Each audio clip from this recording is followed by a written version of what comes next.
Short and Sweet: The Invisible Man by H.g Wells. The Invisible Man by H.g Wells is a science fiction novel which underlines the consequences of using the principles of science unethically. A mysterious man arrives at the village of Iping during a snowstorm and takes up residence in the local inn run by Mr. and Mrs. His clothes cover him completely. Even his face is hidden entirely by bandages, with only a prosthetic nose showing through. He snubs Mrs. Hall's attempts at conversation and insists on being left alone. His luggage, which arrives later, consists of hundreds of glass bottles, and he spends all his time as a recluse, working with his laboratory equipment. He causes a number of strange accidents, and when Mrs. Hall points out the damage caused by him, he angrily demands that the cost be included in his bill. Very soon, he becomes the talk of the town. One night, the vicarage at Iping is mysteriously burgled. The people are suspicious of the strange man who had recently run out of money and had delayed the payment of bills. Mrs. Hall demands that he pay his bill and leave the inn. In a fit of anger, he removes his bandages and reveals the shocking fact that he is an invisible man. The villagers attempt to capture him, but undressing completely, he takes advantage of his invisibility and flees to the South Downs. The invisible man meets a tramp called Marvel, who is forced to become his accomplice.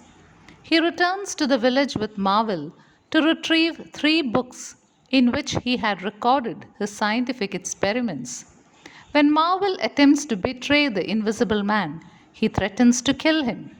Marvel escapes to a seaside town called Port Burdock, but he is pursued by the invisible man.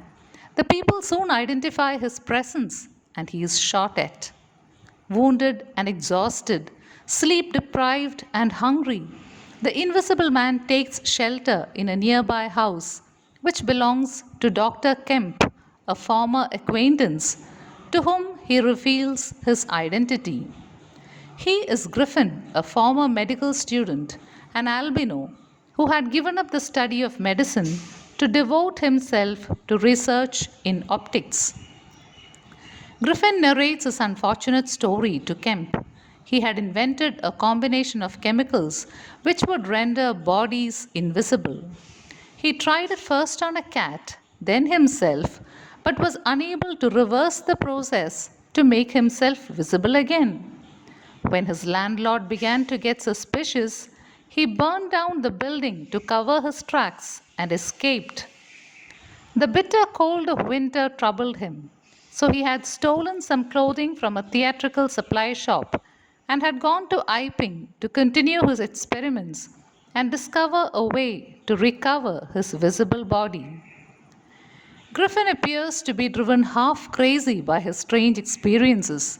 He imagines that he can terrorize the nation using his invisibility and declares to Kemp that he should assist him. Meanwhile, Dr. Kemp had informed the police about Griffin. They arrive, led by the chief of police, Colonel Adai, but Griffin manages to escape. The next day, Kemp finds a note saying that he should be the first man to be killed in Griffin's reign of terror. Kemp decides to use himself as a bait to trap Griffin, but a note sent by him is stolen by Griffin. In the ensuing chase, Griffin kills his pursuer with an iron bar. Griffin shoots Colonel Adai and breaks into Kemp's house seeking revenge. Kemp flees to the town but is followed and captured by Griffin, who nearly strangles him. Kemp is saved by the local people and Griffin is cruelly attacked and beaten by them. Desperately, Griffin cries for mercy. Kemp orders the mob away and tries to save Griffin's life, but he is not successful. Griffin dies, and his mangled body slowly becomes visible. The epilogue shows Marvel, now a successful businessman, with Griffin's notes which he had hidden earlier. He tries to decipher them, hoping to recreate Griffin's work one day. But he is unable to do so, and Griffin's work is completely lost. The work, which, being devoid of the goodness of humanity, had brought nothing but despair and death to the unfortunate scientist.